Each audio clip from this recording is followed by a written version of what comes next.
bahayanya dosa kezaliman yang sangat besar dan berkaitan dengan hamba. Ya. Karena mereka juga, kata Imam Al-Qurtubi, termasuk dari orang-orang yang dihalangi untuk masuk ke dalam telaga Nabi SAW. Karena memang ada manusia-manusia yang melakukan kezaliman jamaah melebihi ya, yang tidak berakal. Kalau kita sampaikan ayat Al-Quran dan kita nggak tahu itu ayat Al-Quran, mungkin kita akan menganggap itu bahasa terlalu kasar. Allah mengatakan, kal an'am balhum adallu sabila. Ada sebagian manusia seperti binatang. Bahkan sebagian mereka lebih kejam, lebih buruk, lebih bengis daripada binatang.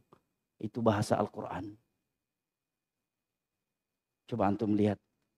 Binatang buas. Tidak ada yang membunuh induknya. Ya kan? Manusia, ayahnya dia bunuh. Gara-gara tersinggung. Ibunya dia bunuh. Berapa hari yang lalu, viral di Jakarta. Seorang lelaki membunuh 4 anak kandungnya. Gimana tuh?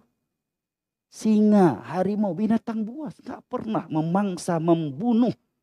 Dengan tragis, dengan sadis. Anaknya sendiri. Ya kan? Binatang gak punya akal. Gak pernah ngaji di Blok M Square. Monyet.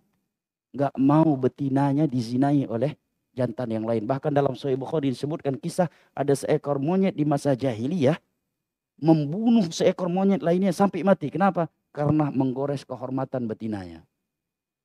Makanya heran kita. Monyet aja nggak jijik sama zina. Bisa-bisa rektor salah satu kampus Indonesia mengatakan nggak apa-apa zina itu. Dan memuji desertasi yang mengatakan zina tidak mengapa selama sama-sama suka. La haula wala quwwata illa billah. Nah, bahkan tak jarang kita melihat kasus seorang suami menjadi mucikari istrinya sendiri. Dia yang antar jemput istrinya untuk menjual kehormatannya. Na'udzubillah min dzalik. Bahkan juga bukan di 1-2 tempat di Indonesia terjadi. Dia yang menjual kehormatan anak gadisnya. Dia yang mengantarnya. Dia menjual ke orang lain. Dan dia yang pasang tarif. Ada di dunia binatang yang seperti ini? Tidak ada. Makanya luar biasa bahasa Al-Quran tadi kan. Keras memang. Dan itu bahasa Allah Subhanahu wa taala. Kal an'am balhum adallu sabila. Sebagian manusia karena jauhnya mereka dari petunjuk Al-Quran dan As-Sunnah, mereka seperti binatang. Balhum adallu sabila. Bahkan mereka lebih sesat, lebih kejam, lebih bengis daripada binatang. Bahasa Al-Quran itu. Dan kita yang hidup di akhir zaman menyaksikan kenyataan dari Al-Quran, berita Al-Quran ini. Ya kan? Subhanallah, ada orang rela memenjarai bapaknya sendiri hanya gara-gara masalah kecil. Dipenjarai ibunya hanya cumi secuil warisan. Dia gorok leher istrinya karena tersinggung. Istrinya selingkuh, walaupun selingkuh nggak benar. Digorok leher istrinya yang sedang tidur.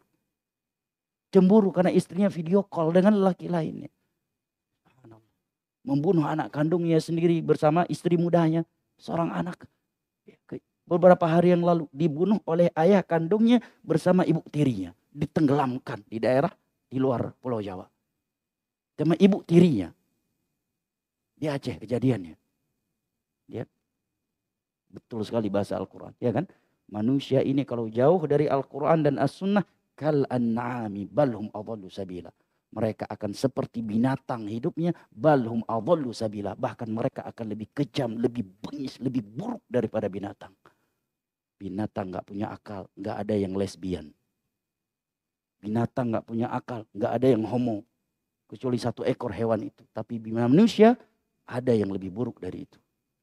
Benar gak berarti bahasa Al-Quran tadi? Kal an'ami balhum adallu sabila.